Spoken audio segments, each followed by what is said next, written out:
Hola a todos nuevamente, mi nombre es Edwin Acho.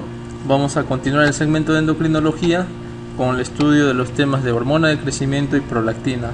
Pero vamos a hacer un punto de acotación, que vamos a enfocarnos en las patologías que implican estas dos hormonas, ya que es de esta forma que nos vienen las preguntas. Es decir, la hormona de crecimiento nos va a venir con el estudio de la acromegalia y la prolactina nos va a venir con el estudio de la hiperprolactinemia. Siendo así, que vamos a comenzar con este esquema general de las enfermedades de la adenohipófisis. Recordemos que tanto la hormona de crecimiento como la prolactina son producidas en la hipófisis, específicamente en la hipófisis anterior, la adenohipófisis. Si estudiamos las patologías de la hipófisis, podemos tener, en este caso, patologías tumorales como son los adenomas. Podemos tener otro grupo de patologías de la hipófisis en general, como el hipopituitarismo. Pero en esta ocasión vamos a ver el estudio de estas dos hormonas. Aquí al final del cuadro vemos PRL, prolactina, y GH, hormona de crecimiento. Unos puntos importantes. Dentro de las enfermedades tumorales de la hipófisis, específicamente de la adenohipófisis, lo más frecuente son los adenomas, que en general se pueden clasificar en microadenomas o macroadenomas, teniendo un punto de corte de 1 centímetro o 10 milímetros. También pueden ser no funcionantes o funcionantes. Y si tenemos funcionantes, tenemos en este orden prolactina, hormona de crecimiento, productores de ACTH, TSH. Lo más frecuente, los productores de prolactina, que vendrían a llamarse los prolactinomas. En segundo lugar, tenemos a los productores de ACTH. Y también es importante los productores de hormona de crecimiento. Aquí vemos que puede producir acromegalia y gigantismo. ¿Cuál es la diferencia? Que el gigantismo se da cuando hay un exceso en la producción de hormona de crecimiento antes del cierre de los cartílagos de crecimiento. Va a encontrarlos también como antes de la pubertad, y la acromegalia después de esta etapa. Otro punto importante a tener en cuenta es que podemos tener un microprolactinoma o un macroprolactinoma en base a este punto de corte de 1 centímetro. Este cuadro es importante, nos ayuda a enfocarnos en cuál es la patología en general de la hipófisis, pero recuerden, para efectos del examen, lo más preguntado es prolactina y hormona de crecimiento. Siendo así que vamos a comenzar con el estudio de la hormona de crecimiento. Ya saben cuál es la metodología: puntos básicos, dirigidos y claves para tener alta rentabilidad en el examen. Todo el eje se empieza en el hipotálamo con la producción de GHRH. Esto es lo que va a estimular a la hipófisis, la glándula pituitaria, para que produzca hormona de crecimiento, y esta a nivel del hígado estimula la producción de IGF-1, que va a ser finalmente el que va a llevar a cabo los procesos de crecimiento del cartílago, etcétera, del cartílago de crecimiento. Pero el estímulo básico para la producción de GHRH tenemos las hormonas sexuales, el ejercicio, la dieta proteica. Esto es la parte de estimulación. Pero en la parte izquierda tenemos la somatostatina, que es producida en diversos órganos como el páncreas, pero en el hipotálamo también es producida, y esta somatostatina va a tener un efecto inhibitorio a nivel de la adenohipófisis, progresivamente para la disminución de la hormona de crecimiento. Va a ser estimulada, como por ejemplo, por una dieta rica en carbohidratos. Esto es el mismo esquema. Aquí tenemos en el lado izquierdo, a nivel del hipotálamo, la producción de GHRH estimula la producción de hormona de crecimiento, la GH, Growing Hormone, que a nivel del hígado estimula la producción de la IGF-1, el Insulin-like Growth Factor, que va a ser la que finalmente va a actuar a nivel del cartílago de crecimiento. También, ¿qué es lo que nos va a producir la hormona de crecimiento? Recuerden que es una hormona contrarreguladora contra la insulina. Si recordamos la clase de diabetes, y va a producir elevación de los niveles de glucosa. Y tenemos acá al lado derecho, en rojo, la somatostatina, que va a producir un efecto inhibitorio sobre la adenohipófisis. Y algunos puntos importantes sobre la patología de la hormona de crecimiento. Recordemos dos términos: gigantismo y acromegalia. Acromegalia, exceso de hormona de crecimiento con sus efectos deleterios después de la pubertad o después del cierre de los cartílagos de crecimiento, siendo el gigantismo lo opuesto, antes del cierre de los cartílagos de crecimiento. La etiología, lo más frecuente es la presencia de un adenoma hipofisiario, que generalmente no solamente va a producir hormona de crecimiento, sino también puede producir prolactina. También podemos tener fuentes fuera del hipotálamo, de la hipófisis, productoras de hormona de crecimiento o productoras de GHRH. El diagnóstico, esos puntos son claves y suficientes, diría yo, para el desarrollo de las preguntas. Dentro del diagnóstico tenemos que, ante la sospecha de un paciente con acromegalia, podemos pedir incluso de una forma rutinaria, algunos podrían decir, o de una forma accidental, se encuentra alguna lesión a nivel hipofisiario, pero lo que más nos puede ayudar es el diagnóstico bioquímico, que se realiza con la determinación de las concentraciones de IGF-1 en ayunas, que tienen que estar elevadas, y de hormona de crecimiento antes y después de la sobrecarga oral de glucosa, con 75 gramos. Similar a lo que hemos hecho para el diagnóstico de la diabetes mellitus, mediante una de las técnicas. Vamos a ver esto con más detenimiento progresivamente. Aquí tenemos algunas manifestaciones, o las manifestaciones clínicas y analíticas en general de la acromegalia. Si ustedes se ponen detenidamente a revisar este cuadro, van a poder tener una visión más amplia, pero lo más característico, vamos a tener, por ejemplo, crecimiento del tejido blando, un crecimiento grosero de las partes óseas, a predominio de rostro, de cráneo, visceromegalias. Los pacientes con acromegalia tienen alto riesgo de realizar cáncer de colon, por ello en ellos se sugiere la revisión periódica de ese aspecto mediante colonoscopía. Tenemos un paciente que va a producir hipercalciuria, pero no va a producir hipercalcemia, más si va a producir hiperglicemia e hiperfosfatemia.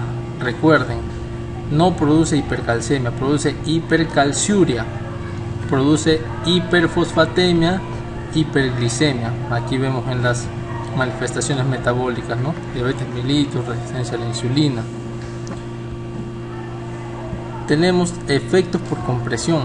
Si es que es un adenoma hipofisiario, puede producir hiperprolactinemia, ¿sí? Defectos campimétricos, como la hemianopsia bitemporal. Y finalmente, para culminar este cuadro, que ustedes lo pueden revisar con más detenimiento, es que las afectaciones cardiovasculares, los pacientes con acromegalia fallecen mayormente de problemas cardiovasculares. Recuerden eso. ¿Cuál es el diagnóstico? Un algoritmo rápido.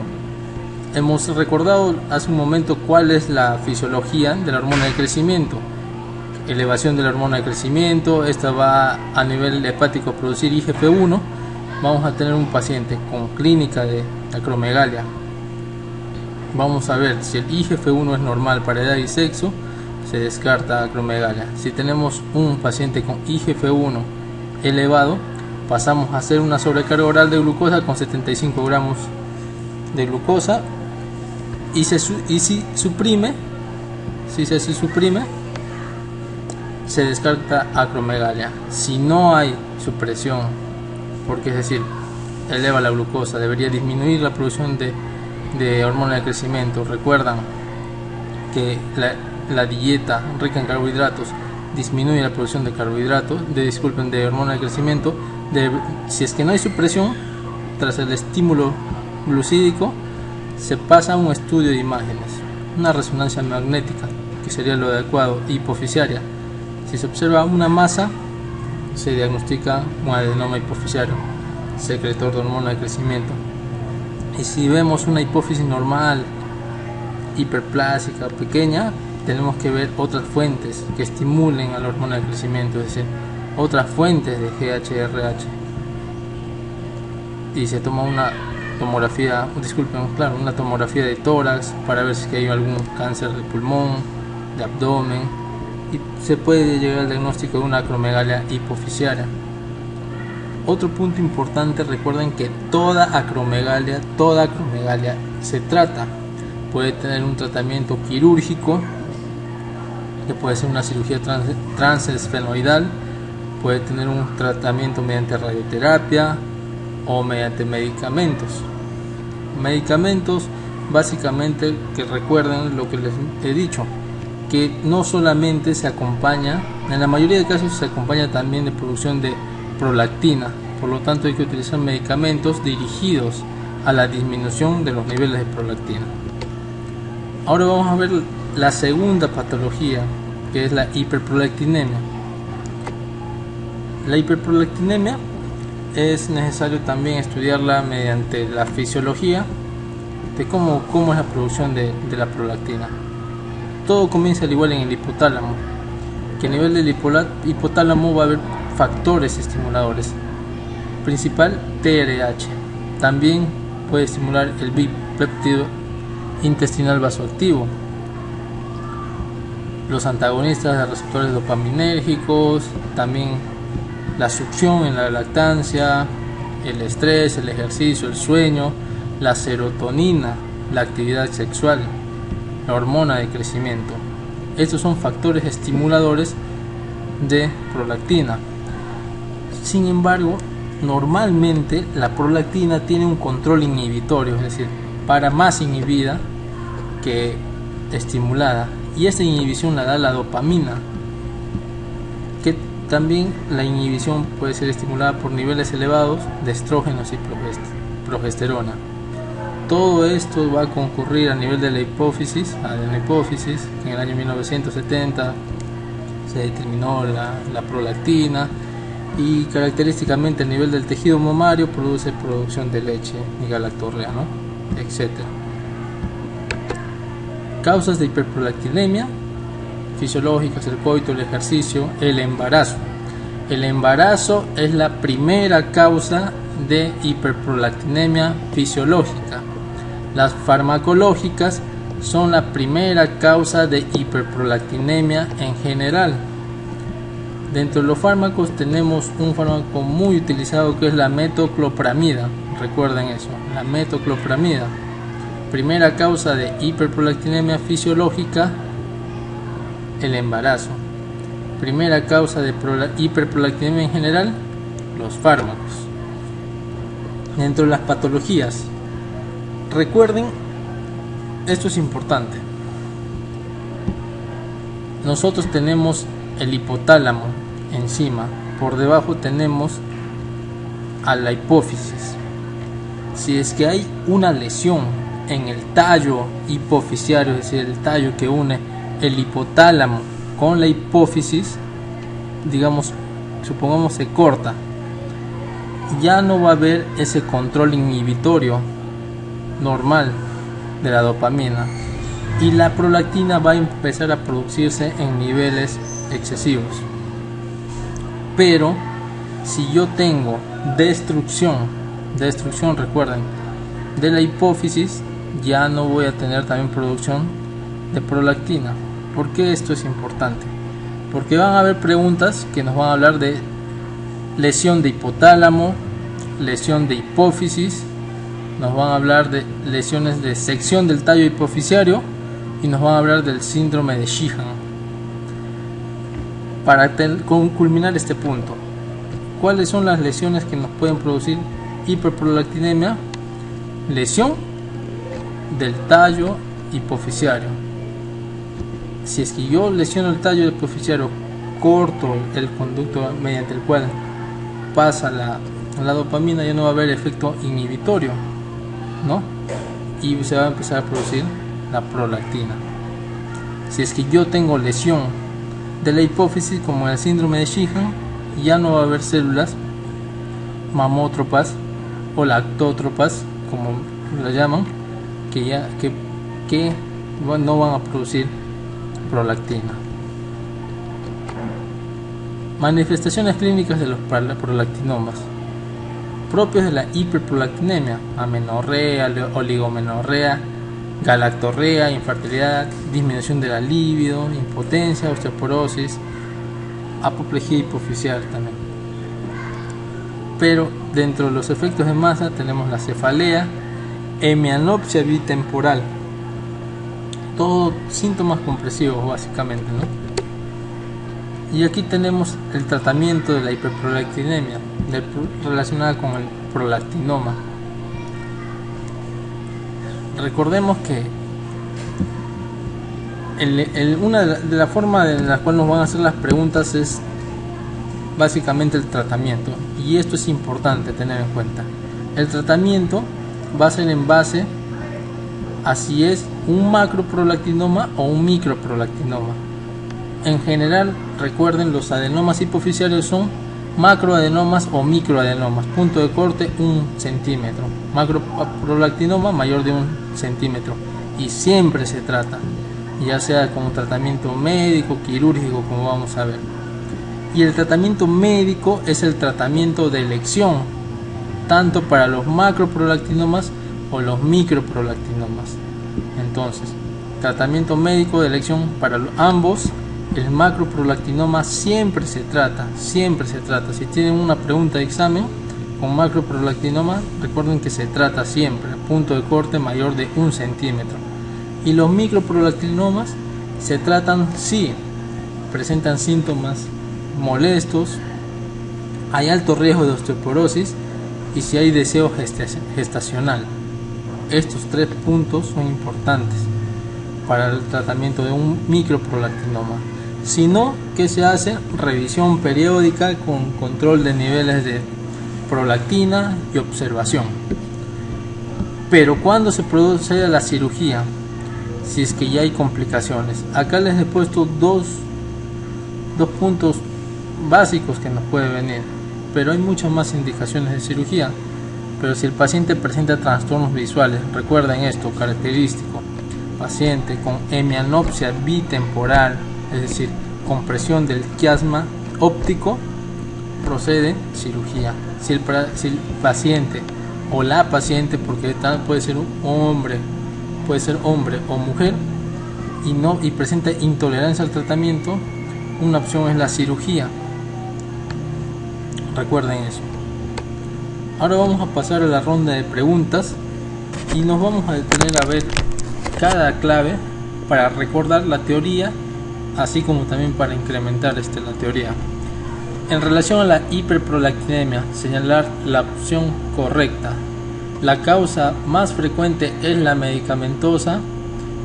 En general, la causa de hiperprolactinemia más frecuente es la medicamentosa. El tratamiento de elección del prolactinoma es la resección transesfenoidal. No, recuerden, el tratamiento de elección tanto para el prolactinoma, macroprolactinoma como microprolactinoma es el tratamiento médico. Y el tratamiento médico se da básicamente con agonistas dopaminérgicos, es decir, fármacos que tienen acción similar a la dopamina. como son la bromocriptina y la carbegolina. Recuerden, tratamiento médico se da con agonistas dopaminérgicos como son bromocriptina y carbegolina. No afecta a pacientes varones. Falso, también afecta a los pacientes varones. Dentro de los tumores hipoficiarios, el prolactinoma es una afectación poco frecuente. Falso, es lo más frecuente. Los anticonceptivos orales no alteran los niveles de prolactina, sí los afectan, como hemos visto. Una lesión destructiva del hipotálamo ocasionaría la producción hipoficiaria de, ahí está, recuerden, a nivel del hipotálamo, que viene dopamina. ¿Qué es lo que va a haber? ¿Qué es lo que no va a haber? Mejor dicho, ya no va a haber una sustancia que inhiba a la prolactina a nivel hipoficiaria. Por lo tanto, al haber algo que no inhiba, ¿qué va a hacer? La prolactina va a darse rienda suelta y va a haber un aumento de prolactina. Entonces, dentro de las claves tenemos aumento de prolactina en la primera y disminución de la FSH y LH. Es cierto, ¿por qué? Si hay destrucción a nivel del hipotálamo, ya no va a haber la hormona estimuladora de FSH y LH, que es la GnHRH.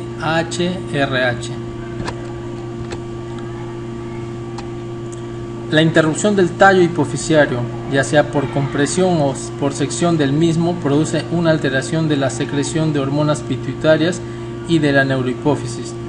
Las siguientes alteraciones pueden encontrarse en esta situación, excepto, pregunta clásica, recuerden, afectación del tallo hipoficiario, ya no va a haber inhibición de la hormona de crecimiento, por lo tanto, lo que va a haber, disculpen, ya no va a haber no hay, disculpen, una liberación disminuida de prolactina, por lo tanto hay más bien una liberación excesiva de prolactina. Lesión, tallo hipoficiario, no pasa dopamina, no pasa el inhibidor clásico y principal de prolactina. ¿Qué es lo que hay? Liberación excesiva de prolactina, no disminuida. La hiperfunción en la hipófisis está dada con mayor frecuencia por, lo hemos mencionado, la primera diapositiva de la clase, los adenomas. ¿Cuál de las siguientes alternativas no corresponde a una acromegalia? Macroglosia, sí.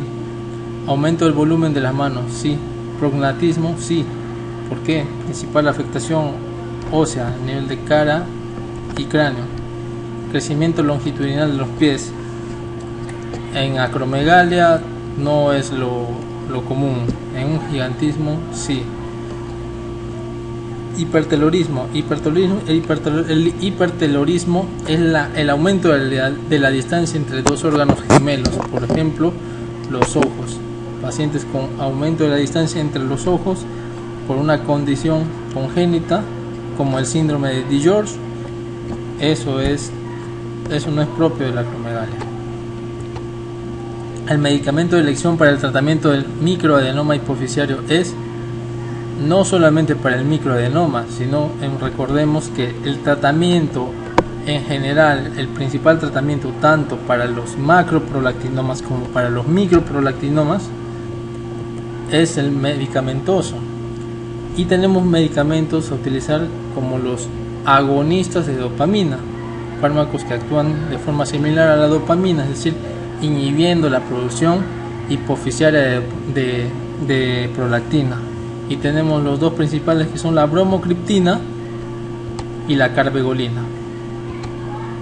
¿Cuál es el más importante factor inhibidor de la prolactina? Ya lo sabemos, la dopamina. El sueño, los estrógenos, los opioides, no. El adenoma hipoficiario más frecuente observado en la práctica clínica es, al inicio de la clase lo hemos dicho también, el adenoma productor de prolactina. ¿Cuál de las siguientes puede considerarse como el factor liberador de prolactina? Hemos visto que el TRH, que estimula también la producción de TSH a nivel hipoficiario, estimula la producción de prolactina, pero también hemos dicho que el péptido intestinal vasoactivo también estimula la producción de prolactina. En la acromegalia se puede observar, lo hemos mencionado, hiperfosfatemia, sí, hipofosfatemia, no, hipercalcemia, no, hipocalcemia, no, hipernatremia, no.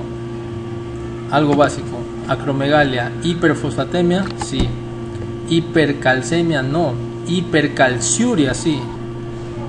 Aquí tenemos otra pregunta, entre las que se mencionan a continuación. Una de las siguientes situaciones no cursa con hiperprolactinemia. Vamos a revisar una por una. Enfermedad de Cushing. La enfermedad de Cushing es por el exceso de ACTH a nivel hipotalámico o a nivel hipofisiario de CRH, ¿no? Si tenemos a nivel hipotalámico es producción de ACTH, también podemos tener producción, tal vez hay una patología tumoral, algo también puede producir TRH, que es el estímulo principal para la prolactina. Por lo tanto, sí puede cruzar con hiperprolactinemia. Cirrosis hepática, claro que sí. Insuficiencia renal también. Hipotiroidismo secundario. Esto es importante analizarlo. Recordemos que tenemos un hipotiroidismo primario y un hipotiroidismo secundario. El hipotiroidismo primario es cuando la patología, la fisiopatología se da a nivel básico, el inicio es a nivel de la glándula tiroides, es decir, el fallo está ahí. Si hay disminución de la producción de hormonas tiroideas en la glándula tiroides, esta disminución va a estimular a nivel hipotalámico la producción de TRH. ¿Para qué? Para que estimule la hipófisis, para la producción de TSH y esta estimule la hipófisis. Y al haber estímulo de la producción de TRH, también se va a estimular la producción de de prolactina, dando una hiperprolactinemia. Pero el hipotiroidismo secundario va a ser por una disminución de esto, más bien, no va a haber producción de TRH. Por lo tanto, la hiperprolactinemia se da en el hipotiroidismo, pero primario, no secundario. Sección del tallo hipofisiario, esto es algo que ya lo hemos venido revisando. ¿Cuál de las siguientes pruebas recomendaría practicar periódicamente a un paciente acromegálico? Lo hemos mencionado, los pacientes con acromegalia tienen alto riesgo de desarrollar cáncer de colon, por lo tanto, una colonoscopia. Bueno, eso ha sido todo. Nos hemos abocado al estudio de las patologías de esas dos hormonas, la hormona de crecimiento y prolactina. Como hemos visto, lo que más nos preguntan es causas, alguna sintomatología, pero en general no son dos temas que vengan con frecuencia en los exámenes a los cuales nos enfrentemos. Eso sería todo. Mucha paz y que les vaya bien.